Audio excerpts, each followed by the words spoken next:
A vague disclaimer is no one's friend. This podcast will look at episodes in relation to Buffy and Angel as a whole, and therefore contains spoilers for the entirety of both series. If you haven't seen all of Buffy the Vampire Slayer and Angel the series, go and watch them before you listen to this. Remember, you've been warned. The hardest thing in this world is to live in it. That's why there's us, champions. We live as though the world were as it should be, to show it what it can be. The Earth is definitely doomed. It's Tuesday, so it must be time to return to the Hellmouth. We're going through the Buffyverse episode by episode and a look back at Joss Whedon's iconic show. I'm Emcee, and I'm here with... Yo, it's Andie. This is David. Hi, it's Jan. And I'm Logan. So this episode we're reviewing is episode 13 of season 2, Surprise. It originally aired January 19th, 1998, and was written by Marty Noxon and directed by Michael Lang, which I was super surprised that it was directed by Michael Lang, because I was like, who dat? And this is such, like, a major episode of the show that it surprised me that, one, that it wasn't Joss, but I guess he was busy with the next one, or one of, like, the other major directors, but this was the first time Michael Lang directed, on Buffy. Like, he had directed other things before. But he'll come back 3 more times. And I'm like, what? But yeah, he did Band Candy, Bad Girls, and Pangs. So Yay, Band Candy! All good episodes, actually. Yeah. Okay, well, we start out this episode, and it's Buffy having one of her prophetic dreams, which we have not had in a while. I think, like, the last time was when she was bad. And this is much more like a Twin Peaks episode. Yeah.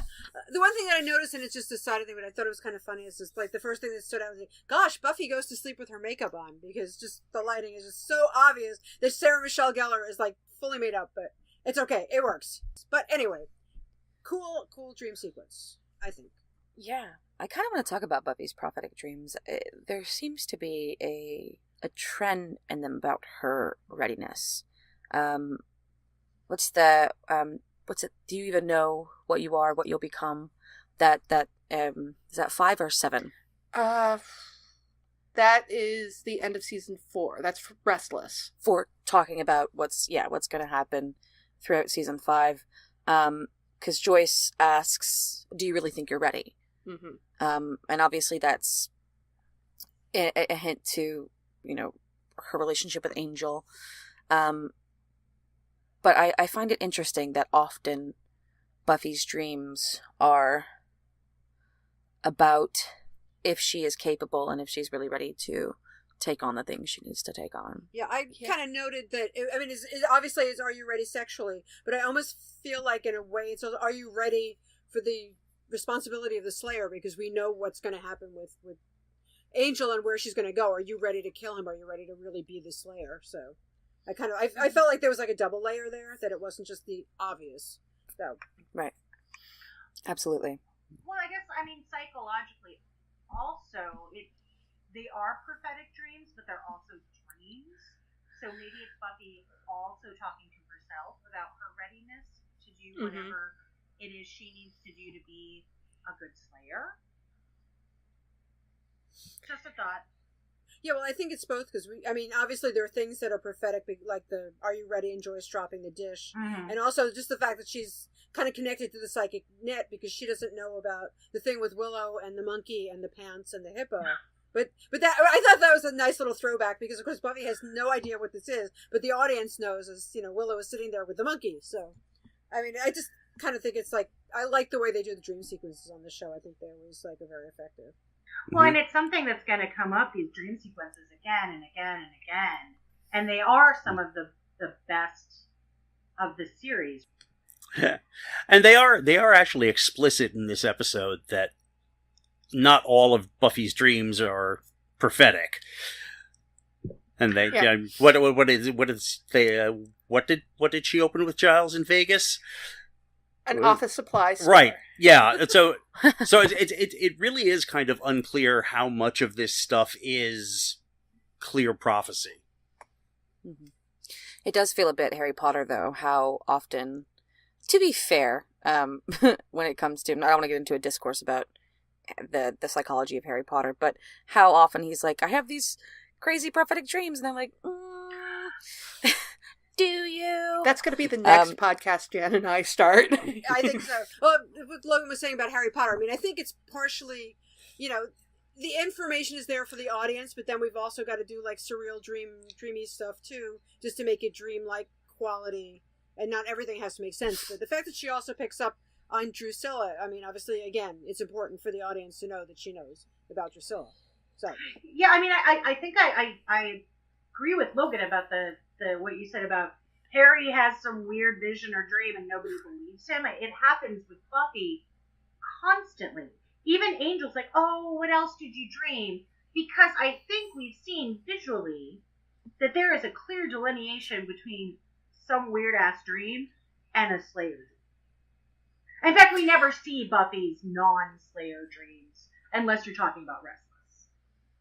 Well, I feel like nobody was, except maybe Angel, was not taking Buffy's dreams seriously. I mean, especially Giles. Giles did seem to be like, let's look into this. Of course, one thing I want to know is when Buffy runs over to Angel's house and he's there all shirtless and whatever, but she's like, we don't know if Drusilla died. We never found her body. And I'm like, she's a fucking vampire. There'd be no body to find. right, you dust her, honey. Oh my god, you're right! Well, that's true, but my immediate thing was, well, you didn't look. Well, yes, there's that was mine which too, is which is still pissing me off since that episode. Yeah, they didn't even bother to go through the records. They didn't check. She was still underwear. If they'd gone through it and there was nothing, then pile of dust. Right, but also you'd think maybe even if there was no body, like there would be artifacts, perhaps. I don't know. Mm-hmm. Like when a vamp gets dusted, do all their clothes and all their jewelry and tchotchkes like go with them, or would there be something? Unless it's meaningful. Yeah, exactly. True, it's selective. Yeah, but you're right. They never even went to look for her or Spike. So right, because as it happens, they would have found bodies. So, but they didn't bother looking. No. Well, okay, but the Angel being shirtless thing is pretty great. Oh, I'm just tossing that out there. Yeah, my note is: does he always answer the door shirtless? Is that like a thing he does? It's in his contract. it's like the MCU contract, and that actor X must appear shirtless at least in one scene in the entire episode. So, and just as an aside, I mean, we'll talk about this more, but can I just say, even though I'm not a big Angel fan and I'm not necessarily the biggest David Boreanaz fan, he's really excellent in these two episodes. Oh, he's wonderful. Yeah, he's really great. I'd say he's excellent from now until the end of the season. He is good as Angelus. Mm-hmm. Yeah, exactly. It's like, I don't really care much about Angel, but as Angel, he really just blows everybody away. Mm-hmm. I think a lot of that has to do with David being like, finally, I don't have to do 2005 emo before it even exists. I just kept writing through all my notes in this episode. Oh, the melodrama. It's like, and now as an adult, maybe it's just because I've watched these episodes so many times that the effect of them isn't as punchy to me anymore. But, I mean, they're still great episodes. It's just, I don't know. But yeah, they're just like, I love you. No, I love you. Oh, soulful look, and, I kind of write it off as teen angst / drama soap, which is the point of it all. So, it's not written for me. I'm too old for this stuff now. But when I was 15, 20 or whatever, I would have been eating it up with a spoon. So I was 14 when I was watching this, and I still thought it was bullshit. Yeah. Oh, I bought all of it, hook, line, and sinker at the time these episodes came out.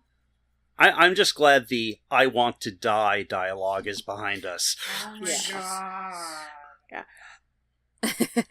So 16-year-old.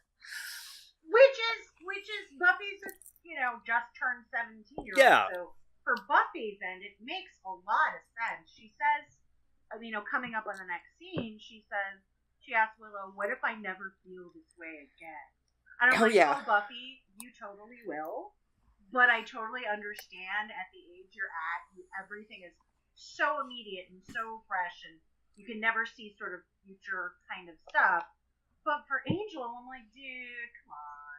I mean, he's really emotionally stunted, so you know. Yeah. I mean, I have to say, I get all this, but I mean, in my notes, I actually have from the scene with her and with Buffy and Willow, is just like, I've suddenly realized I've reached that point in my life where I no longer have the patience for this teenage crap. I have that almost exact same note. Yeah. I understand it. I'm just like, oh, girls. Well, exactly. I understand it, but I'm like, oh, for God's sake. Grow the hell up. Yeah.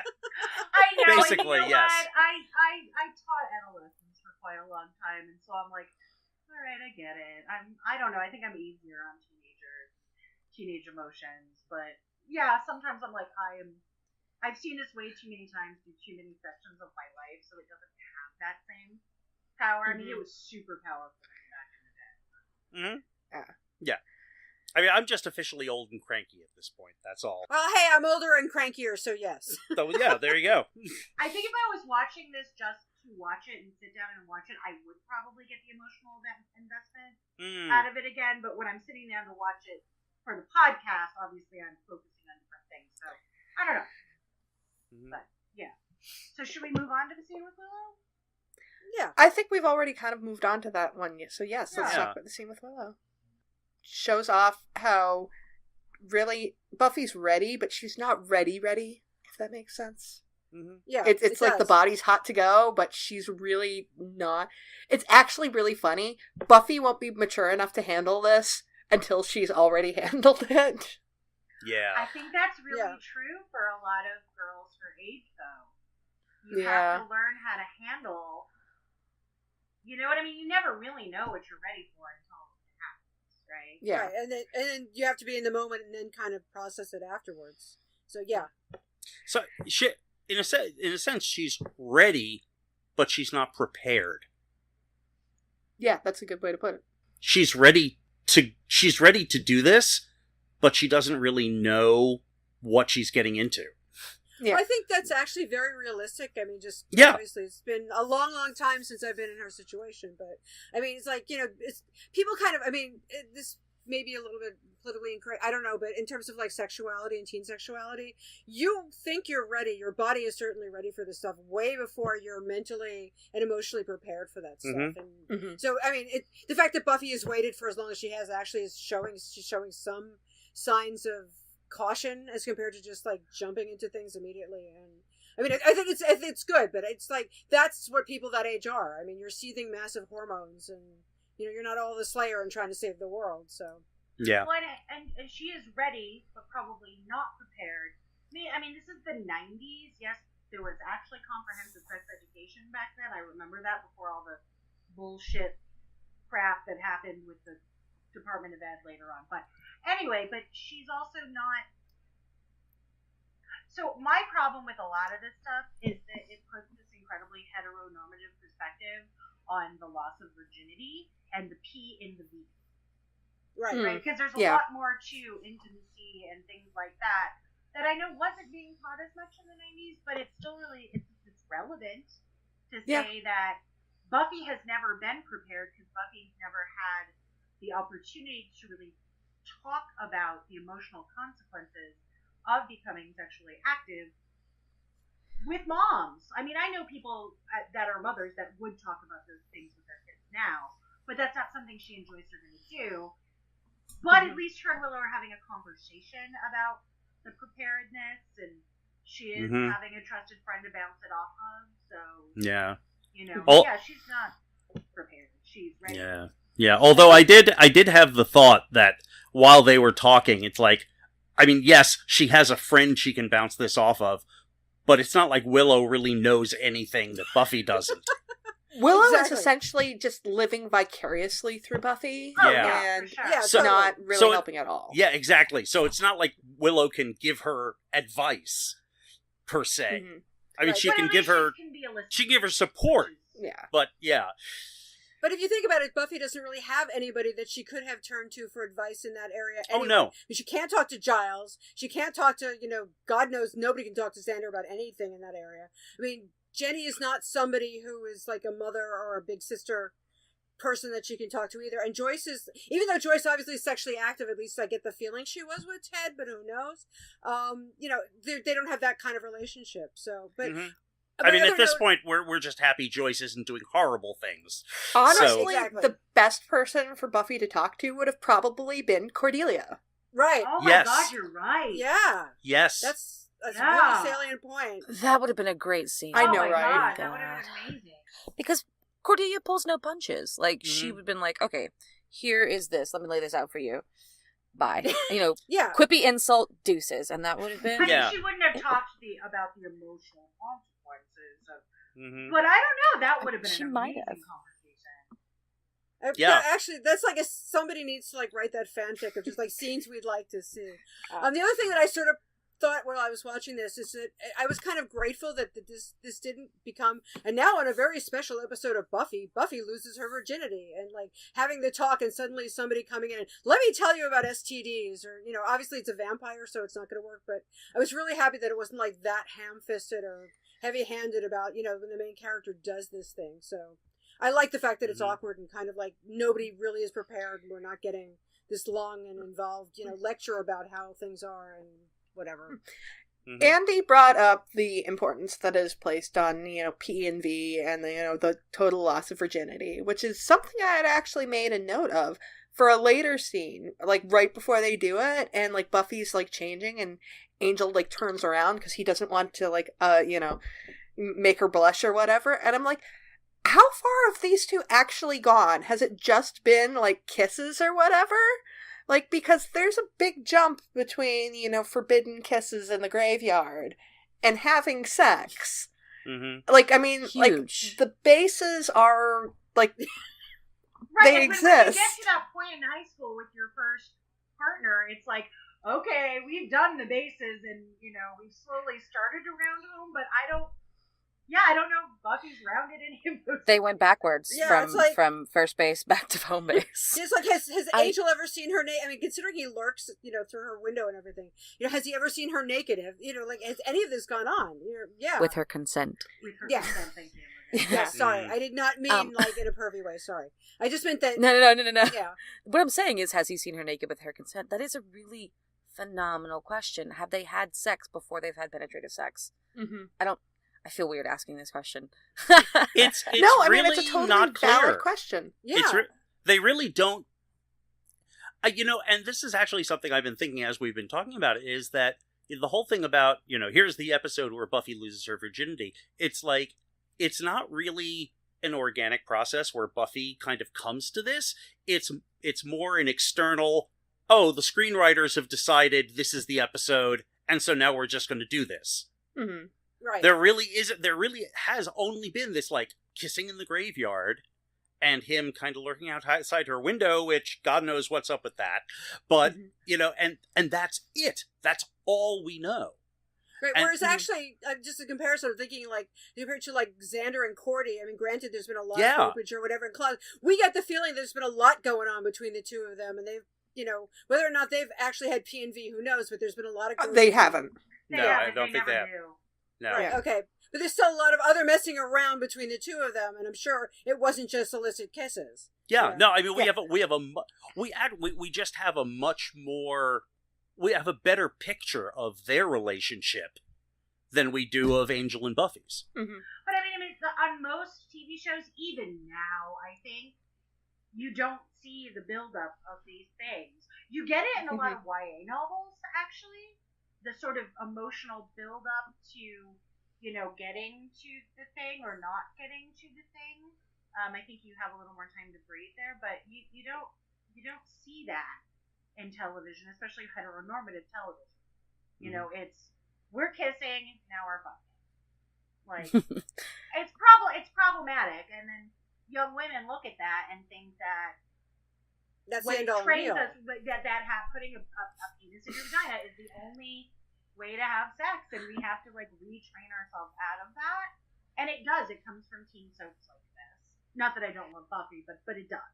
I just find it interesting that the relationship that we're supposed to root for, which is Buffy and Angel, this is the central relationship in this show at this point, has a less fleshed out as a relationship than Xander and Cordelia. I mean, you can imagine Xander and Cordelia. You see Xander and Cordelia going to the point and making out and fooling around. I don't see, like, Buffy going down on Angel at a mausoleum or something. Which is nicer than what I originally wanted to say. What I originally wanted to say involved the words finger banging, and I was like, oh, let's not do that. I was going to say also, just to tie in with what Andie was saying, I think part of the problem also is it's because it's network-ish commercial television. That's the other reason we sort of can't see this stuff, because they're not going to be able to, like, show you, like, you know, a guy copping a feel with a girl or whatever, you know, on you know, network TV as much as we probably should, or somebody going down on my something. point is that I believe it more of Cordelia. No, I agree with you. And Xander, and they show as much or less than what they show with. Well, and I think Angel has a freaking virgin whore complex to begin with. Oh, he totally Because does. Oh my Because god! we know yes. what his original personality was. We know how he was jealous, and then it's like Buffy is this, like, on a pedestal girl who represents. I mean, the next episode's called Innocence. She represents purity. You're gonna see her in all those white slits in her dreams, and, like, you know, it's purity, and you know, the notion that virginity equals purity equals goodness equals, you know, fallen women and all those things, and it's problematic and bothersome. Right, and actually, I'm just tying it in there, just thinking of Drusilla. I mean, that's like for Angelus, but that's the whole thing about debauching the virgin, because wasn't she a convent girl, and all of a sudden, you know, he messes with her and he turns her crazy, and now she's just like all over Spike and what have you. But so yeah. Well, I mean, like, even when it came to, like, Willow and Oz, which is, like, the cutest relationship that has ever been on the show, they still suggest a progression when it comes to what they do. Like, I mean, we'll get to it. We'll see that next episode. Yeah, we will see that in phases. We will. No, we will also see a little bit of it in the next episode of a little bit in Innocence, but I mean, like, they start out with just, like, the little freeze frame kiss, but then, like, later on in season 3, like, Willow makes a comment about how she's still getting used to half a Monty with Oz. Right, and there is a very clear progression, and it's actually one of the things I love best about Willow and Oz's relationship, which is actually the next thing we're going to see in the episode. Yes. Mm-hmm. Could everybody just have their Healy smiles right now? Which, do we want to move on to that, or should we keep I don't know, we can continue. Yeah, let's not belabor the point, because I have a lot to say. Yeah, okay, Willow and Oz! Willow and Oz! I like his hands. Yeah. They're so cute. They're I mean, precious. it's really nice to see, like, Willow and Oz, like, with all of the melodrama in these 2 episodes, they are such a nice little breath of fresh air. Yes, so much. Yeah, and Oz is like non-flappability. Is that a word? Inflappability? Unflappability? He's not flappable. Yes. There's no He will flapping not here. flap. I mean, I know that's part of, like, that is the essence of Oz, but it's just like the fact that nothing phases him at all, no pun intended, and just the way he reveres Willow, and just like he's awesome. He's wonderful. So. I mean, but that scene is just, you know, and I said date, and like just that whole conversation, and you can tell it's Marty writing this stuff. She really writes those cuddly moments so well, especially Xander, and not Xander. Well, Xander and Cordy too, but Oz and Willow. Her dialogue for them is always the best, and just the way. Oh, see, I'm just smiling so much right now. I'm gonna ask you out, but I'm a little worried that you're gonna say no. Yeah, I'm a little nervous. And then, if it helps, I'm gonna say yes. And I'm pretty sure A Comfort Zone was a Willow and Oz fan site back in the day. I'm sure. I mean, that will cute. come up a lot when there's quotes in episodes. I'm like, I'm pretty sure that was a Willow and Oz fan site because I went to all of them. Yeah, no, they're just. Yeah, Oh, Oz. I think Oz is. He's kind of an essential element of of these two episodes, because he kind of is the calm anchor for this, so that you can actually get through all the other stuff that happens. Yeah, for sure. And he also comes in just really organically and really, I mean, it's not like, oh, we've got to give Willow a boyfriend and let's just kind of shoehorn him in there. He fits in really nicely and there's no angst, there's no craziness. He just sort of, he's Zen, he's Oz. So. Yeah, and so they treated that. But yeah, I mean, they treated it the exact opposite of the way they do the Buffy Angel thing, where the Buffy Angel thing is just like, it's just stereotypical TV romance, quote unquote romance, whereas Willow and Oz actually develop a relationship slowly over time, and it's really great. Yeah, it's like, I think part of that is supposed to be a contrast to what's going on with the extreme emotional angst of, and we're gonna get some emotional angst from Willow in this episode. So and Seth and Allie have such great chemistry, and I really actually like, as great as the dialogue is, I love their little wordless conversation with each other when Willow's like, I've got to go, and he's like, oh yeah, go. They are so, like, on point with what they're doing. It works so well. And Allie's just got the best smile in the world. Like, she lights up the room and breaks your heart. Yeah. So yeah, they're amazing, and we're going to get a lot more of them kind of in the next episode, which is a lovely conversation that I will have. Yes. The same. But I do love the way that Jenny shuts down Xander with the spanking. She's like, no. When he's like, oh, Buffy, do you need a spanking? Unless y'all have something else to say about the blue. Well, I mean, we've, before the whole Jenny and Giles come into it, we do have Xander and Cordelia having a brief conversation. Right. Yeah, where it's Xander's wanting to go public, and Cordelia's like, yeah, no. Which is really interesting that Xander has matured to this point of, can we just admit that we're dating? So I know that Marty wrote this episode, but everybody knows that Joss always contributed things, lines or whatever. Do you think the whole idiot Jed glutton for punishment was a spite to his brother? Oh, yes. I heard that line. I'm like, oh, God, that's a burn to your brother, isn't it? Oh, my God, you're right. I just realized that. Idiot Jed. Yeah, that was a Joss line. It worked, though. I mean, and again, like, couple-wise, I really do like Xander and Cordy because it's, again, not your normal, like, TV, romance. Everything we were saying that Buffy and Angel sort of are or aren't. It's just the fact that they're so quirky and it's this love-hate thing, which obviously is going to come back to bite Xander in the ass later. But it just they have really good chemistry too. I think that just charisma, no pun intended. Charisma and Nikki are just like really good together. Apparently, there was a bit cut out of this episode. Harmony was supposed to originally be in it, but they had to cut things down because there was just so much to do. I don't know when the Harmony scene was supposed to be, but I'm kind of guessing it might have been around here. I'm glad they cut it, though, because it had some ableist dialogue in it. Yeah.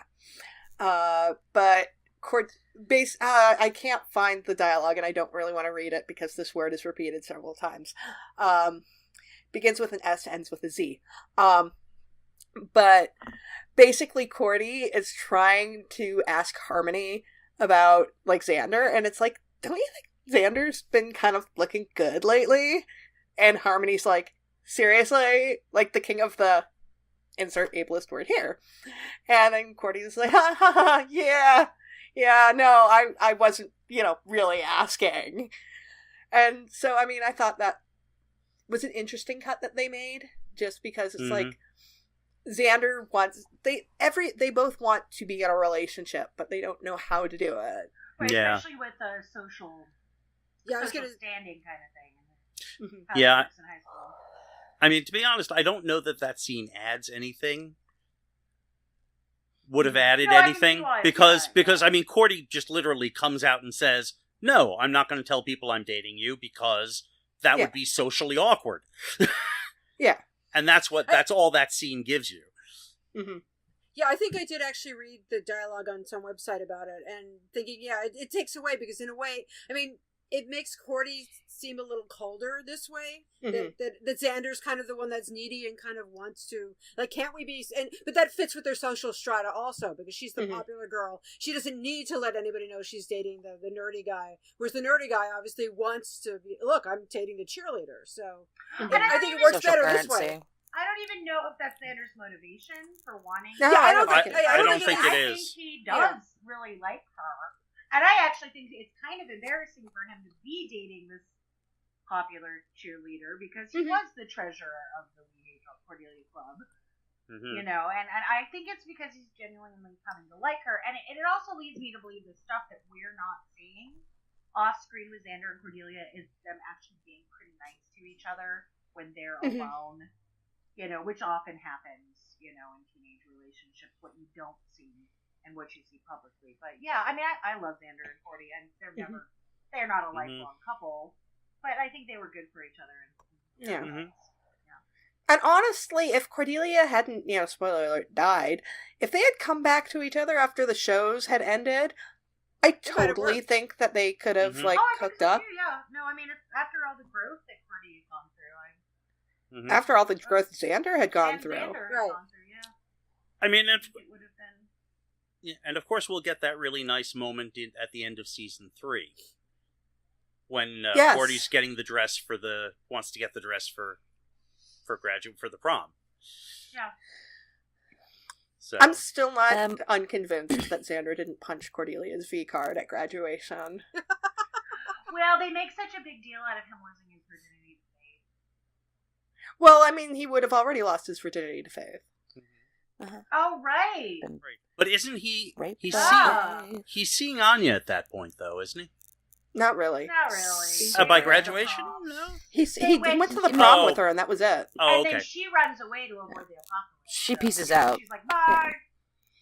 Okay. Yeah, no, Cordelia is the only character that we never get, like, a virginity, like, losing scene. No. I think she lost her virginity way before Xander, but that's just mine. Yeah, yeah. But I mean, it always struck me as really strange that they dated for like over a year, and if Cordelia had been like as open as to be having sex with boyfriends, that she wouldn't have had sex with Xander.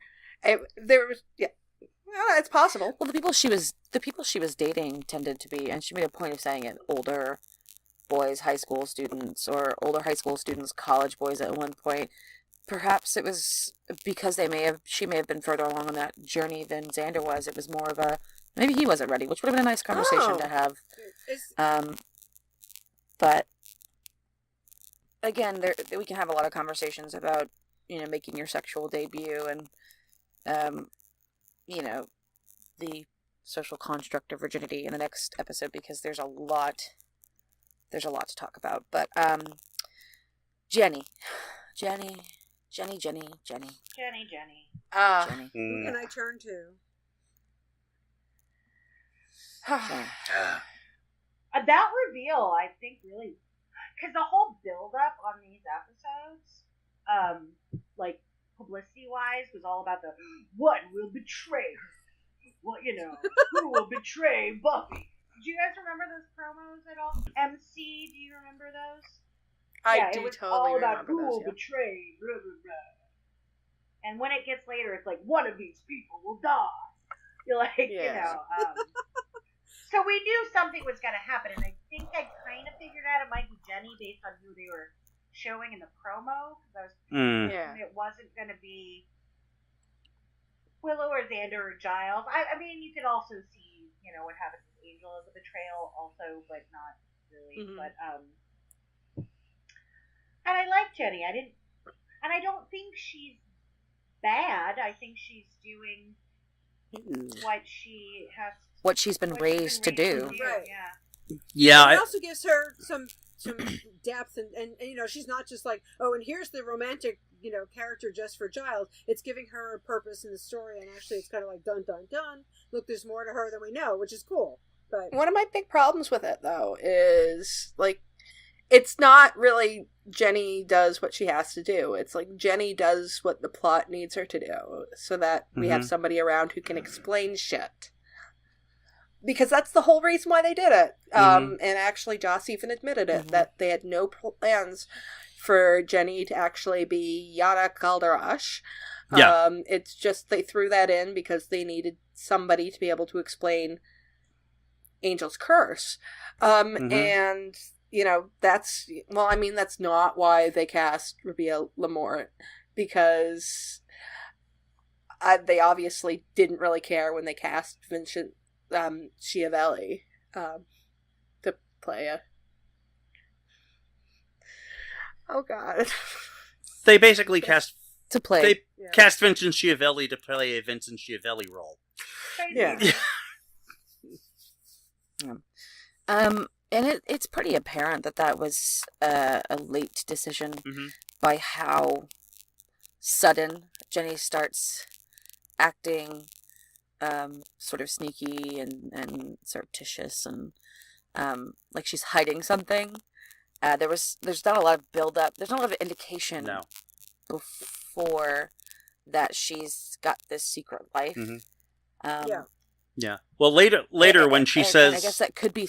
I'm sorry, when she says later, it's like, well, I tried to keep you apart. And it's like, what? when? No, you didn't. When? Right, When yeah. did you do that? When did you That's- do that? Right, Yeah. it's that one time where you acted weird taking Buffy to her surprise party. Yeah. Whatever. Which was only 10 minutes ago story time, so yeah. Oh, no, I will give her props, or the writers props, for the fact that they wrote Jenny as trying to do as little harm while still trying to accomplish the mission set up by her family. So it was very quick thinking. Jumping to another scene where she says, Angel, you should take the box and get rid of it and go on a boat and, all those things. Because it's not her doing anything violent or mean. It's just her sort of figuring out a way to separate them without the least possible damage, especially to Buffy. So I'll give them that. They didn't make her a total villain. Yeah. I'm someone who likes Vincent Schiavelli in a lot of because he's really good in a lot of stuff. Yeah. I hate him in this. Oh, he's Really? And I hate terrible.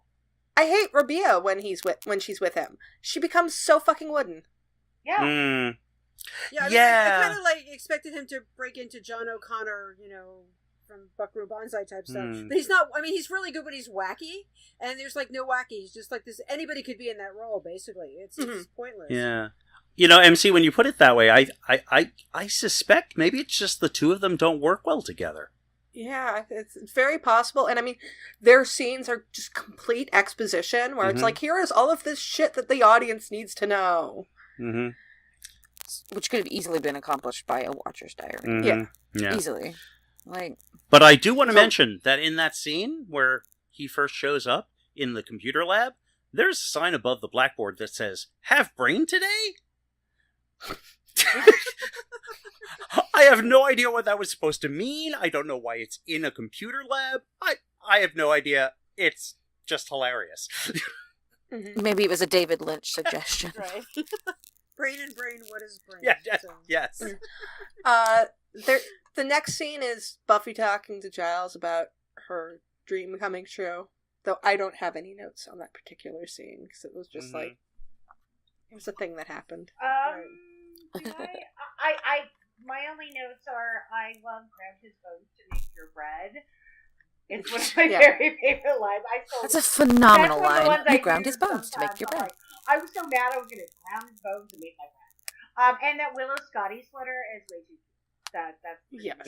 Yes. And I do love how wonderful Giles is for wanting Buffy to have such a lovely birthday. It's something just, normal. It furthers that whole, thread of him really being there for her. Oh, Giles' dad game is on point in these two episodes. Oh, yes. He's Absolutely. just amazing in these two episodes. I wholeheartedly agree with that. He doesn't play a huge major role in these two episodes, but he's just quietly there supporting his slayer, his daughter, his person. and just being lovely and what Mhm. you really would want in a supportive mentor. So I love Giles. Did y'all know that? Really? I think you might have mentioned it. before. Completely new information. Yes. So getting into the scene with Jenny taking Buffy to the bronze, and I never for 1 second thought that Jenny was going to do anything to Buffy. Because I know that's what they're trying to imply. And I'm Yeah. like, maybe it's because like I was such like a Jenny and Giles shipper, but I was like, she ain't gonna do anything. Mhm. I was a It's little just- concerned. But It just makes it look like she's bad at surprises. That's That's But- the entire Yeah. time. Just like, wow. I mean, for me, She's like that Kristen Wiig character about surprise parties on NSL. yeah. There's gonna be balloons. Is that Kristen Wiig? that sounds like That Have you Kristen seen Wiig. that bit? Okay. See, for me, it's like even if you think there's a sinister intent, it totally doesn't pay off. Yeah. It's like the undermining of that, if that's what they're which is what they're trying to go for, it just doesn't work Mhm. at all. It just doesn't. Mm-mm. That whole setup does nothing. And just a small little bit when Buffy's fighting and everybody else is inside, and they're like, "Where is she?" Angel is so fucking out of place with Buffy's friends. I mean, that's the point. Yeah. Yeah. Mm. Yeah, like, but it's I mean, like it's when just Dale goes to parties. My partner Dale, he's just like, I believe I'll stand here and look around and politely say hello. You know, like, And when we actually get into this actual surprise party part, there's so much good in this scene, you I know, this guys. is amazing. This is an amazing thing. And it's spelled with 2 letters, and that's an O and a Z, and that's the good in this scene. Well, no, Oh, I I don't mean, know. you also Cordelia's pretty you gotta good. give It's Cordy in props. the surprise! I just think Cordy like kills it. It's like, she's ready to party. Well, I mean, it's both of them because it's Yeah. Cordy going surprise, and then Oz going that pretty much sums it up. Yeah. Which pretty much sums up us. Mhm. Like, right? Yeah. Those Yeah. 2 tiny lines in Seth's acting, like, so much character, you know, I don't know how they poured so much character development in these tiny little moments of Oz. I think Yeah. part of it is Seth, but, like, and then Cordelia, like, later on being like, does anybody want cake? Like, Yeah. I do that just... I can't believe that you haven't mentioned this yet. Giles with a fucking noisemaker. Yes. Oh, right, yeah. right? Yeah. Although I have Yeah. to say, I am disappointed. After hearing so much about the tiny hats, only Willow is wearing a hat, and it's not that tiny. Of course, only Willow is very... And Yeah. Giles actually, it said that the tiny hats were important, so like, why wasn't Yeah. he wearing one?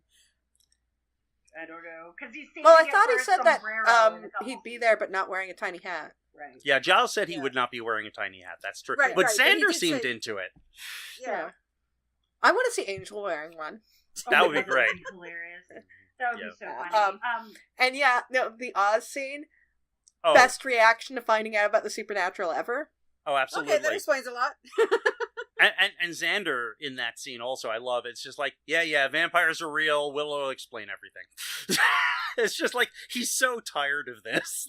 It's just Yeah. And yes, Oz. Did anyone else just see that guy turn to dust? And then Xander's like, Willow will fill you in. He's like, actually, this explains a lot. yeah.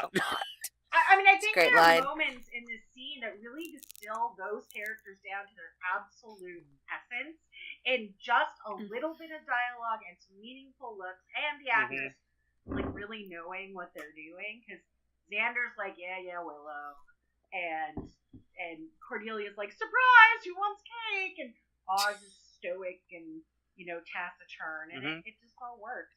Logan.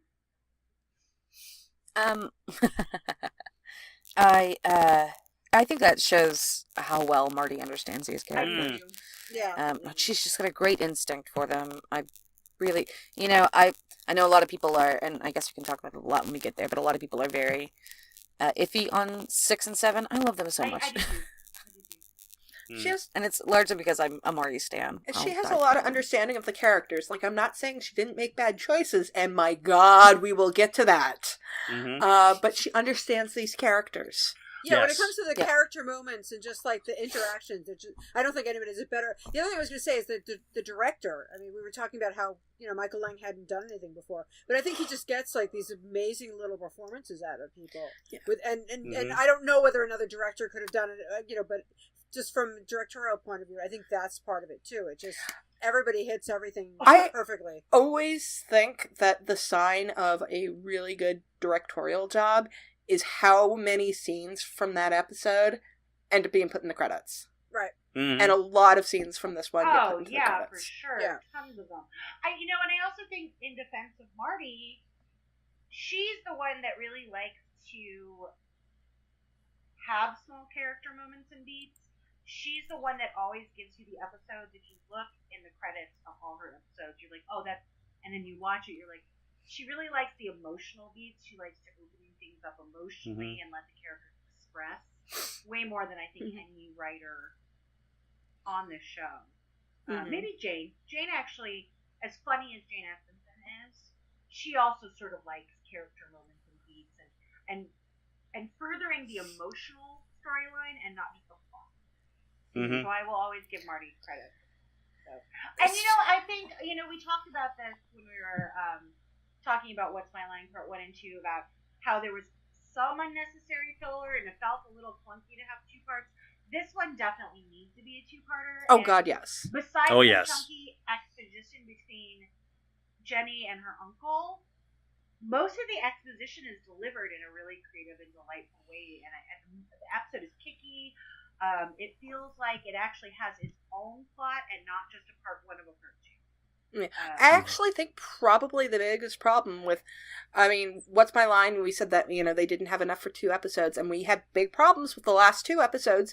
The whole reason for that is because there was so much being dedicated to these 2 episodes, and it shows. These 2 episodes are really good. These are game changers.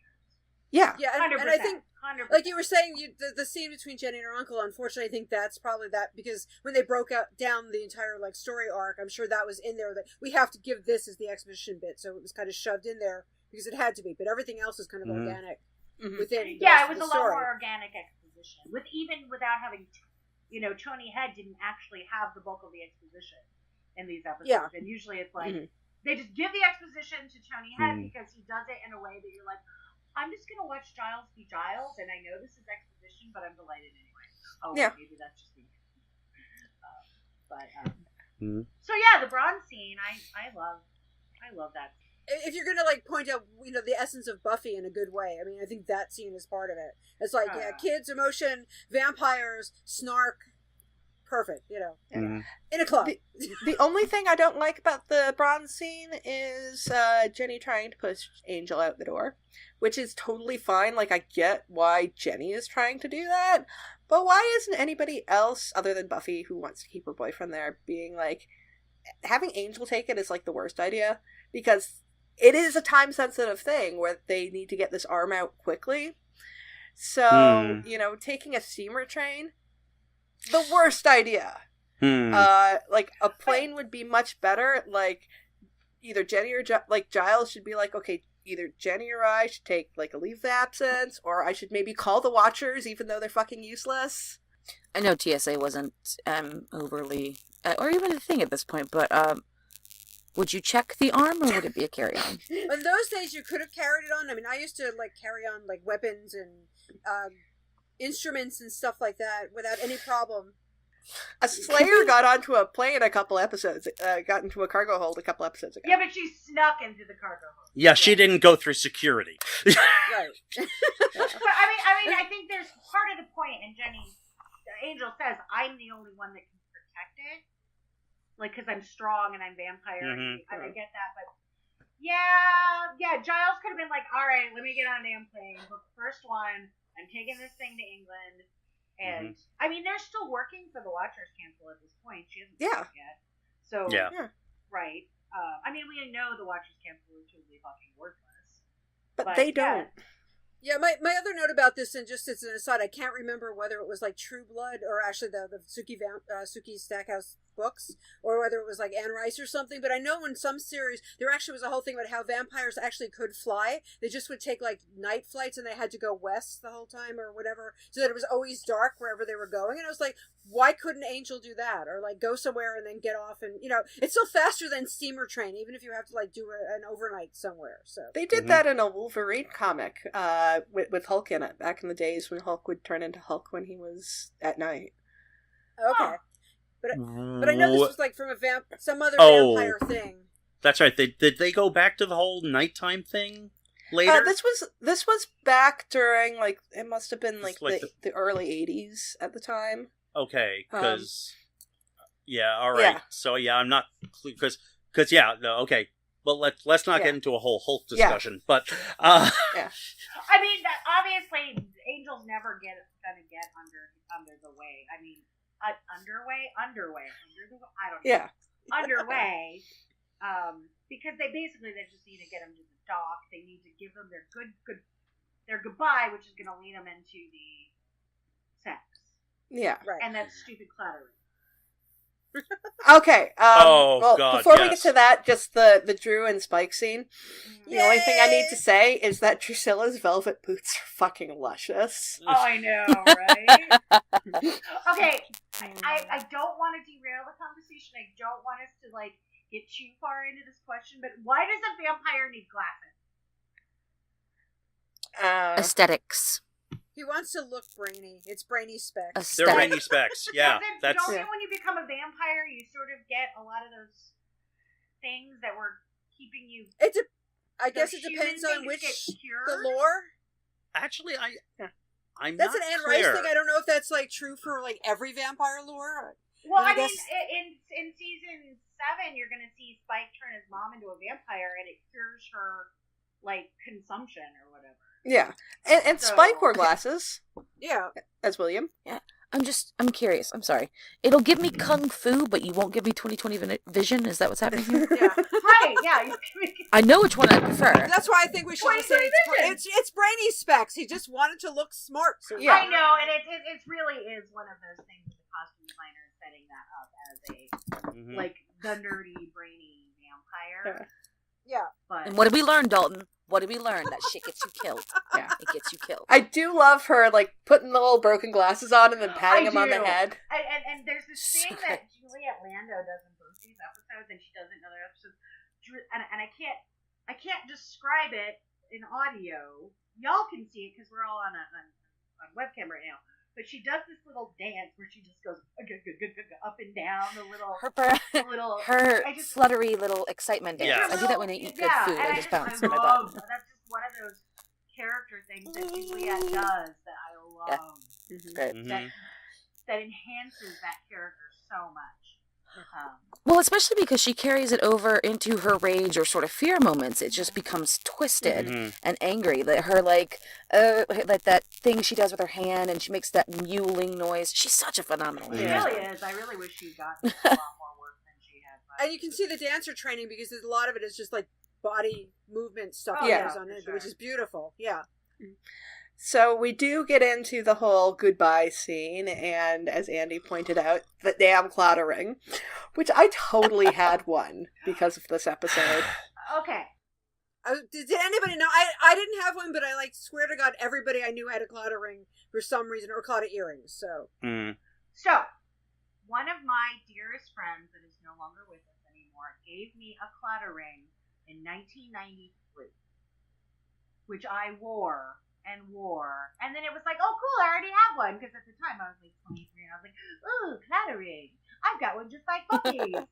But as the years wore on, I got really I do not just have this because of Buffy. I had this as a graduation gift, so I already had one, but they were everywhere. I think there was an action figure that came with a plastic clattering. There was, yes. I believe it was one of the Angel figures, yeah. Yeah, and it had this plastic clattering that was way too big to fit on the action figure's finger, but it was in there as an extra, but way too small to fit on anything to be a finger. So, Yeah, everybody had them. It was like a Buffy thing. Yeah. And I didn't wear mine for years because of that. I just stopped wearing it because I was sick of people. You really like Buffy, huh? I'm like, well, I do really like Buffy. Fuck you. Of course I do. But it's a real thing, and I'm not just wearing it for the TV shows. So. Yeah. I was wearing it because of the TV show. I stopped wearing mine because my finger was too fat. And that's okay, because you were 14, 15? Yeah. Yeah. Like, you know. Yeah. Stuff I bought at 14 or 15, and I'm like, I must have the thing from the show. But honestly, I'd probably still be wearing it if it still fit my finger. But my finger's Yeah, mine now. doesn't fit my finger. My finger size has gone up with one size between the time I was 23 and the time I'm 43. Yeah, and I mean, I could get it resized, but I mean, it was a really cheap ass ring to begin with. So mine is really nice sterling silver. It was a very special gift that I hold on to because again, that friend is no longer with us. Yeah. I would probably just like stick it on a chain and wear it around my neck at this point if I was like that. So. Yeah. And my entire thought during the scene is when he goes, "My people, before I was changed, wear these rings," and I'm thinking, back when I had that atrocious accent, and though this is actually the first time that we find out that Angel is Irish. Yes, It's Irish. Yeah. Which why, Joss? Why? Like, you already had him cast. Like, before you decided to make him Irish, why didn't you check to see if he could do the goddamn accent? I bet he did, and Josh was just like, close enough. That's fair. I mean, this is the man who was like, yeah, that sounds sufficiently African. Good job, Kendra. Let's go. Or Jamaican, right? Or Vince Cavelli's accent. You're like, what is that? Like, they really don't. Vaguely Eastern European. Right, they don't actually care that much about people's accents. No. Except James cultivated his accent so intensely. Because he worked with Tony. Tony was his dialect coach.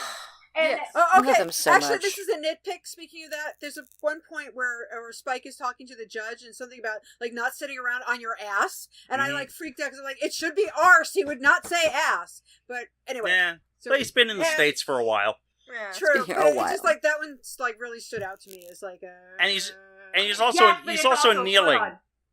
And Spike's accent is a put on that he's just learned to. That is also true. Part of him, but at the same time, it was originally a put on. Yeah, because Spike had the RP accent. Yeah, but they still say arse. I mean, as compared to ass, because ass is a donkey. So yeah, I just like it was one of those things where like it's an American show, they're never going to notice it, but they got away with wanker. And actually, this is a really good story. Like years ago, I had a friend who was British, and he was very upset because I guess Phil Collins had been on Miami Vice or something, and they actually had to. Yes, and they actually had to edit the word wanker out of the episode of Miami Vice. And this friend of mine, who was a very nice guy, but he was very kind of Gilesy in personality, unfortunately not in looks. He was embarrassed to use the word wanker to me, because he was telling me this story, and he was like, "Well, the W word." Well, what W word? It's like, "Oh, do you mean wanker?" And he was like, "Ah!" So I thought it was great that like Spike got away with wanker on American television. So. Oh, they love to throw in British slang. He gets away with the 2-finger salute. Yeah, exactly. Yeah. Because Americans don't know, so the censors are just like, yeah, whatever that means, right? Right. Whatever that means. So, moving on. Why did the people who cut up the judge put him in such easily reassemblable boxes? Or pieces. Just cut him into bigger pieces. Smaller pieces. Not bigger pieces. No, but I mean, the boxes are clearly designed to be put back together. Right, it's like a Lego judge. It's like... I want one of those now. I know. He's not Legos. He's a Mega Bloks. I really, cracked myself up as I was watching this episode and the judge's, appearance and his first, kill. It's just like, do you not like readers, Judge? Is that what's happening here? Because he looked at Dalton and he was hooked on fuck that. Oh yeah. And just wiped him out. Before that, we do get Buffy's dream. Of Right. Skip right over. Which I'm a sucker for a white sundress. And I thought that Buffy looked amazing. And one thing I noticed in this is I believe that Buffy and Drew are wearing the exact same dress. Oh. Huh. And because they're both wearing white in that scene. And you don't really get to see Drew's dress because she's standing behind Angel, but it does look like it's a white satin dress. And so I'm like, oh my god, Buffy knows that she's going to be the one that destroys Angel, so that's why they're dressed the same. Interesting. Very I mean, interesting. like I mentioned before, the whole white purity, like within. I mean, it's a nightgown, right? They're basically wearing a very demure piece of lingerie, but piece of lingerie nonetheless, right? Almost like a wedding lingerie. Right? Yeah, like something you get for your wedding night. Yeah, because in the first dream, she's wearing like a 2-piece satin pajama thing, which is very. Yeah, she's wearing your just regular old I went to bed. You have Angelus's. How did he describe Cordelia? The worst thing he's ever done, or his worst crime, or whatever. Not Cordelia. What he did to Drusilla. He talked about how it was just like one of the most heinous things he'd done. Am I imagining that? No, he did. He has said that an earlier or later episode. Yeah. I think when she first appeared. And there are definite parallels. For all her badassery, Buffy is still like kind of green in a lot of ways. And she has the gift I think of they're prophecy. intentionally exactly, and that costuming choice I think was a way to say, hey, this is what you could become. Maybe. Oh, good point. Good point. And when we do finally get to Drusilla's party, we get one of my favorite pieces of music from Buffy. Yes. Yeah. Transylvanian Concubine by Rasputina, which is such a fucking jam. I love that song. Jam. I still play that around, but it's so like that whole scene is like, let's go to the goth club on Thursday nights, because goth night was always Thursday nights for some reason here in Albuquerque, because we didn't have enough of a community to sustain it for a Friday or a Saturday night. So it's Thursday nights, and everybody dressed like Drusilla. So it just feels very 90s, and they had to reserve the weekend for the normies. Right. And our goth night was at the gay club, and so they wanted to use their Friday and Saturday nights for the and the foam and underwear parties. People at home, Andie just raised the roof. I just raised the roof. The roof is on fire. I am curious. Those punch bowls, is it punch or blood? Oh, It's blood. It's blood punch. Right. Blood and like Mad Dog 50-50. And then you get Brian Thompson, who is the greatest Yes. of all the 90s baddies. Yes. Brian Thompson, if you need someone huge in the 90s, like actually physically huge in the 90s, Yes. Yeah. called Brian Thompson. Oh, yeah. Yeah, and I mean, like, In this fact- isn't even the first time he's been on No. Buffy. He No. was in The Harvest as Luke, right? Yeah, in Yeah. fact, I Yep. noticed that Buffy, reacts, she really reacts when she sees the judge, even though she has no idea what the judge looks like. And I'm like, is she doing that because she just knows it's the judge because she's the Slayer? Or is it just that he looks like Luke? Well, I mean, she did see the arm, right? She's already seen the arm and it's already attacked her, so she knows the arm is blue. So I think she just realizes it's a I judge guess. who's just like a blue guy, Mhm. and she just Yes. figures, she's smart like that, because it's like, well, most of these seem like vampires except for this blue dude, so I'm going to assume it's the judge. It's either the judge or Steroid Smurf. So, They did call him Smurf Demon, apparently, on the Yes. show, behind the scenes. And Spike calls him, or somebody calls him Smurf in the dialogue there too. So Yeah. I'm not sure if they do it. I was watching with the captions on. I forgot who it was, but somebody said something about "Come on, Smurfy," or there's a Smurf line that's sounds shoved like in there. Spike. So yeah. Sorry, It's whenever fine. I think Spike and Smurf, I always go Illyria immediately. Illyria. Oh god, I can't wait. I know. I love Illyria so much. That's so long, y'all. Yeah, I adore Brian Thompson. I wonder what he's happened to that great. guy. Whatever happened to him? I don't know. I'll have to look him up later. But Yeah. Yeah. Do the he was Google. also in the X-Files. Right? Oh yeah, he was the alien bounty hunter, right? Yeah, he's the alien assassin. This is one of the first episodes that we get definitive, proof that vampires can actually feel. Well, I mean, we know that Spike and Drusilla have affection for each other, but that vampires retain some sort of humanity. Or can. or can. It depends on the vampire. Like, it isn't just, like, all vampires are evil completely. You can have different, shades of them. Because, I mean, like, the judge was totally ready to kill Spike and Drew. Until Spike was like, yeah, we brought you here. And Dalton obviously gets killed. And then you have, spoiler, in the next episode with Angelus, and it's just like, yep, he's totally evil. So he's evil. Yeah. Well, there's a lot of debate as to whether or not Spike or Angel is better. There's absolutely no debate that Spike is better than Angelus. Yeah. Spike is nicer than Angel. Or, I'm sorry, Angel. The judge's focus is on humanity, right? Yes. Yeah. So could we argue that Spike has more? Yes, Spike has more humanity than Angelus. Oh. Yeah, well, Spike is like head over heels with Drew at that point. I mean, Spike is a weirdly romantic vampire for all his like stupidity and evilness at times. So yeah, there's something there. I just, as a side for Brian Thompson, we won't go into it, but I just looked him up real quick on IMDb. He's still working. He's still listed in films I've never heard of, but I'm assuming they're just like horror films and stuff. So. Yeah, well, I mean, he was never like a huge actor, but it was always like one of those things where it's like, hey, it's Brian Thompson. Yeah. Okay, He's in that new Seth MacFarlane show. Of The Orville, so I've seen him recently. Okay. He played Drogon, whichever Drogon it is, because I don't remember that episode, but yeah. So he's still good. I alive and kicking and working hard. So, and part of it is that low voice that he has, too, he also works with this. So shout out Brian Thompson for being amazing and taking prosthetics really well. Yeah. Because that's a skill, man. Like, some people don't work well with being able to act with prosthetics, so call out to that specific actor.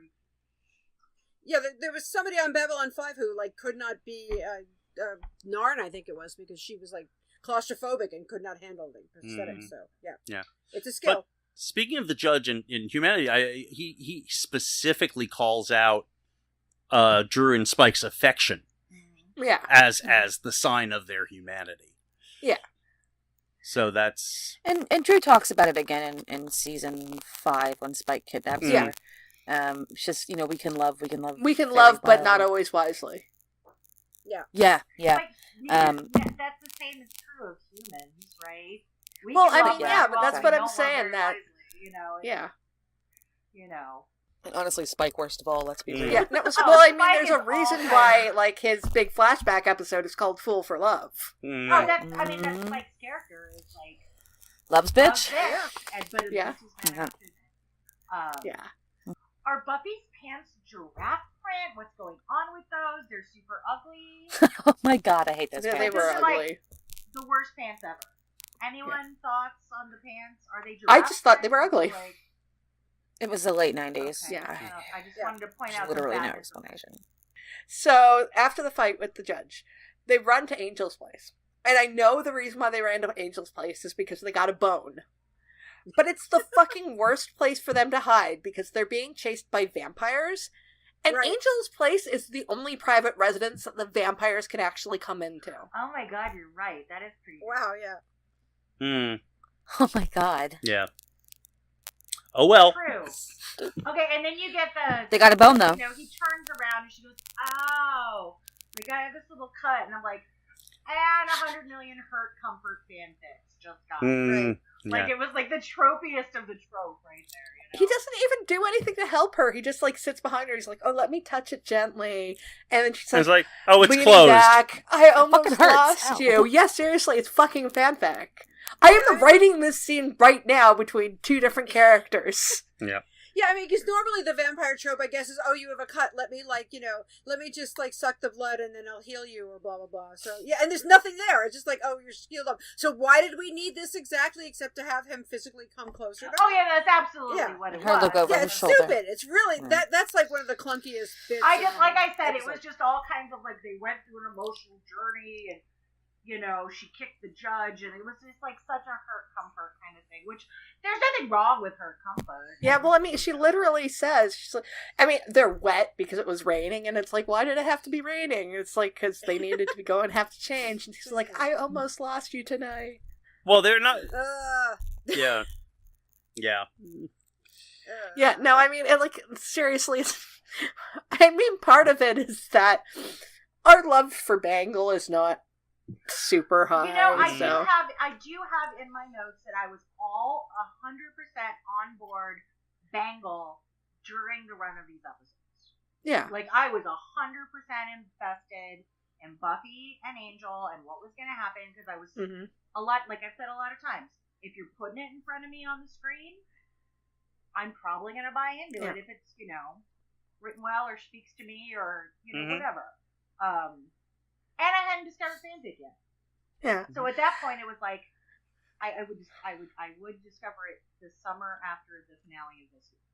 But I don't know. I was buying what they were selling at that point. I really was. And what happens to Angel wrecks me.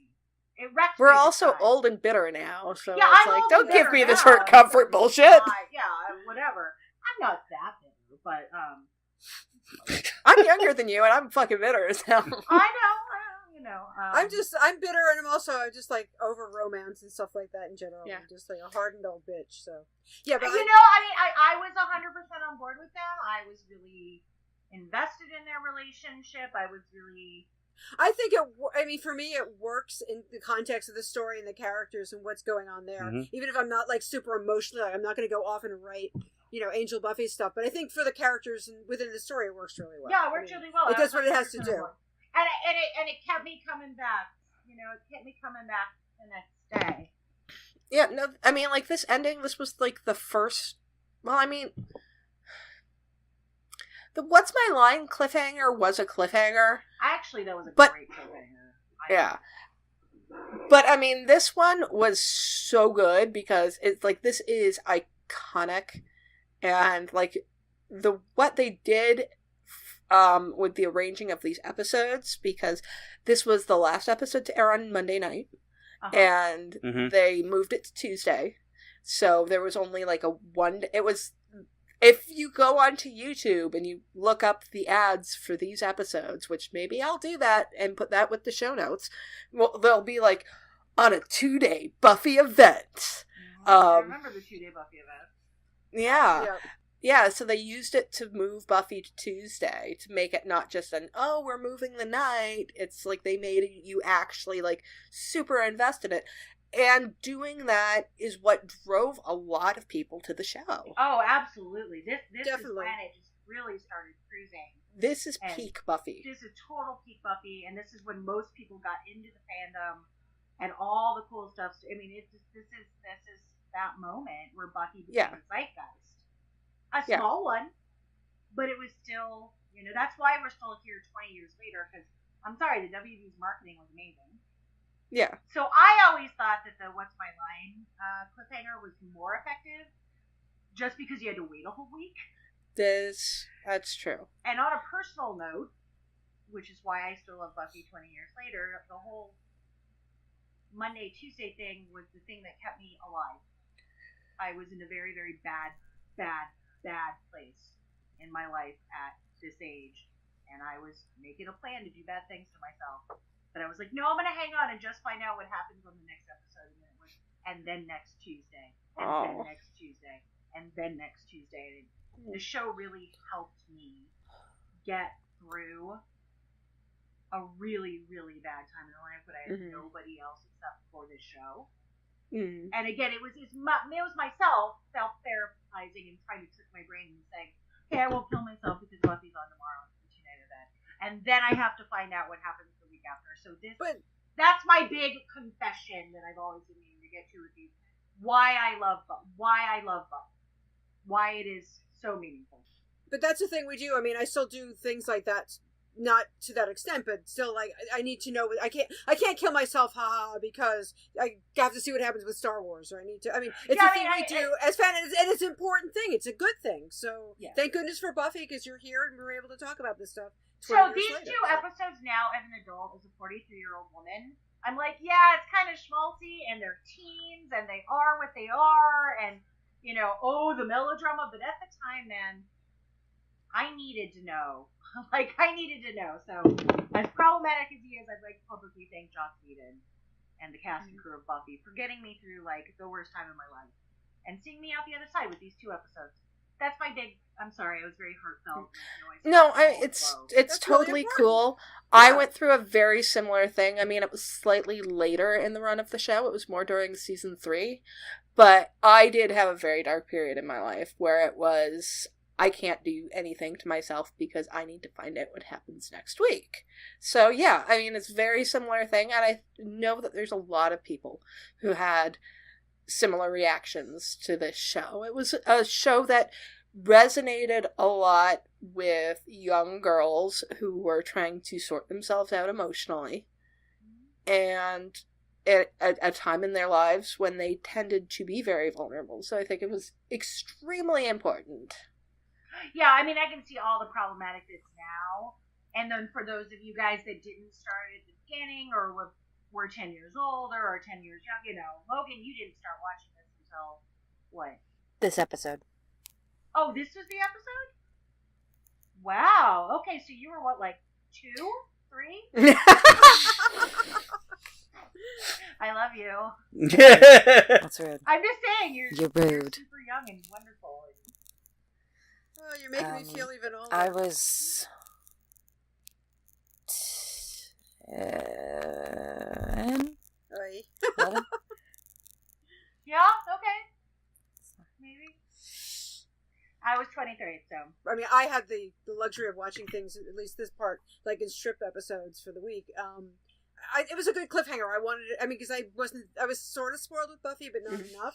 So I actually wanted to tune in tomorrow and find out what happened anyway. Yeah, this was an epic cliffhanger. Yeah. Yes. And it's really good dramatically, it's excellent. You know, it's there. Yeah. So I think that, I think this episode really, really so well sets up the next episode coming, which a lot of big stuff happens. But at the same time, this episode, self-contained in itself, has a lot of really great things that are their own part and plot of the story. Buffy's birthday is, its own sort of little subplot with them planning and doing the thing. So I think these episodes, and this one in particular, I really do enjoy. I do have one thing that I looked up, and I'm trying to figure out what I should be making of this. So, they make a thing about, Buffy just had her birthday, so she's 17 when she and Angel do what they do. Consummate. Bam, chicka, wow, wow? Yeah. The thing is, I looked it up. Age of consent in California is 18. It's 18. So what they're doing is actually illegal and is statutory rape. And especially when he's 200. Well, he's a vampire. What's kind of weird, though, is California's law works so that in cases of this, if the person is I think 16 or younger, the punishment is greater. So there's kind of a gray area between 16 and 18? Apparently, not that it's not illegal, it's just that the resulting punishment and the question of whether it's a misdemeanor or a felony has a lot to do with the ages of the two participants. Okay. Cool. So that 200-year age difference, is that a Yeah, problem? that's fine when she's 18? It's called Romeo and Juliet laws. Say someone is 16 and the other person's 18, and they've been dating. Right. A lot of times they'll forgive that. But Angel is not. This is not Buffy 17 and Angel 19. This is Buffy 17 and Angel 240 something. And I mean, even if you take the vampire thing out of it, Angel's still like 26. 26. Oh yeah, no. I mean, but what I find it's kind of interesting because that's an issue, but it also would have been more of an issue if she had been 16 or younger. Well, I don't think the fact that she's 17. Angel. Well, no. But I mean, as the law is written, the fact that she's 17 is significant, but still doesn't make it legal. Yeah, we'll get to that when we get to Angel, when suddenly Connor goes from being 16 to 18 in 2 months. So yeah. My one little comment, I just have one little note, which was silly, but it's when they're in bed, he's wearing boxer shorts, and then when he runs outside in pain, etc., he's fully dressed, and it's he's in all this agony, and all this the world is coming to an end, and he's dying. Oh, the pain! He's found the time to put clothes on to go outside in the rain. So it's that Catholic guilt. Yeah. The Irish Catholic guilt, you think? It's like we couldn't get the shirtless scene now. We had to he had to put a shirt and a jacket and pants on. Well, we had the shirtless scene earlier, and also it's raining, isn't it? And yeah, it is raining. Yeah. So yeah, we need He's it screaming all in the rain. dramatic and everything. yeah, I just thought it was really funny. It's like, oh, I'm in agony, I'm dying, I've lost my soul, but I'm gonna put pants and a shirt and a jacket on first. Well, it's raining. Well, I think that brings us to the end of this I think episode. it does. I think it does. Next time, we'll be reviewing, obviously, the second of this two-parter, Innocence. So, until then, grr, arg! Grr, arg. Grr, arg. Grr, arg! Grr, arg.